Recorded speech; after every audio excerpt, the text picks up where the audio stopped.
സാധനങ്ങളൊക്കെ മേടിക്കാൻ വേണ്ടി, പച്ചക്കറിയൊക്കെ മേടിക്കാൻ വേണ്ടി വെളിയിലൊന്ന് പോകാൻ വേണ്ടി ഒരുങ്ങി ഇറങ്ങുന്നതാണ്. അപ്പം പണ്ടൊക്കെ നമ്മൾ പിള്ളേരെ ഇട്ടേച്ചൊക്കെ പോകുമ്പോൾ അതുങ്ങൾ നമ്മളെ കാണുമ്പോൾ കിടന്ന് കരയത്തില്ല എന്ന് പറഞ്ഞ പോലെ തന്നെയാണ് ഇപ്പം കുട്ടൂസ്. എൻ്റെ 2 മക്കളും വളർന്നു, പക്ഷേ അവരൊന്നും ഇപ്പം നമ്മുടെ കൂടെ ഇല്ല. ഇപ്പം ആകെപ്പാടെ നമുക്ക് കുട്ടൂസിനാണ് കൂടെ ഉള്ളത്. അപ്പം ഞാൻ എങ്ങനെയാണെന്നറിയാം, ഞാൻ എവിടെ പോലെ പെർഫ്യൂം അടിക്കുന്ന ആ മണം കേൾക്കുമ്പം കുട്ടൂസിന് എവിടെ നിന്നാണെന്ന് അറിയത്തില്ല, കുട്ടൂസൻ വന്ന് പുറത്തിങ്ങനെ അങ്ങ് നിൽക്കും. കാര്യം എന്ന് വെച്ചാൽ അവനറിയാം ഞാൻ പുറത്തോട്ട് പോകുവാന്നറിയാം. അവനെ കാണാതെ പുറത്തോട്ട് പോകുന്ന ആ സമയത്ത് താണ്ട് വെളിയിൽ വന്ന് ഇങ്ങനെ നിന്ന് കരയുന്നു. അപ്പോഴേ നോക്കുമ്പോഴാണ് ആകാശത്തുകൂടെ ഹെലികോപ്റ്റർ പോകുന്നത്. അപ്പം ഞങ്ങളുടെ നാട്ടിൽ മോദി വരുന്നെന്ന് അറിഞ്ഞു.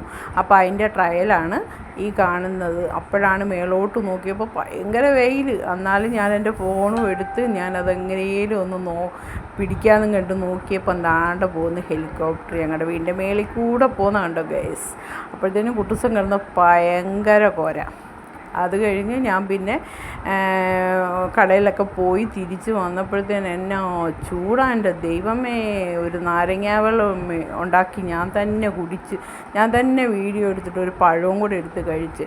രാവിലെ ഇടിയപ്പവും കിഴങ്ങ് സ്റ്റൂവും എല്ലാം ഉണ്ടാക്കി വെച്ചു. പക്ഷെ കഴിക്കാനായിട്ടൊരു എനിക്കങ്ങനെ എവിടെയെങ്കിലും പോകുമ്പം തിരിച്ച് വന്നാലേ എനിക്ക് സമാധാനത്തോടെ ഇരുന്ന് കഴിക്കാൻ പറ്റുള്ളൂ ഗൈസ്. അതുകൊണ്ട് ഞാനങ്ങനെ കഴിക്കത്തേയില്ല. കഴിക്കാതെയാണ് എല്ലാ കാര്യങ്ങളും ചെയ്ത് വീട്ടിൽ വന്നു കഴിഞ്ഞാൽ മാത്രമേ എനിക്ക് സമാധാനമുള്ളൂ. അപ്പം ഞാൻ ഗ്യാസ് ഏജൻസിയിലും പിന്നെ പച്ചക്കറിയും പിന്നെ കോഴിയൊക്കെ മേടിക്കണമായിരുന്നു. അതിനെല്ലാം പോയിട്ട് തിരിച്ച് വന്ന് ഞാൻ ആ നാരങ്ങാവെള്ളം കുടിക്കുന്ന വീഡിയോ എടുത്ത് ചുമ്മാ രസത്തിന് ഇങ്ങനെ ഇരുന്ന്, അതാണിപ്പോൾ ഈ കാണുന്നത്.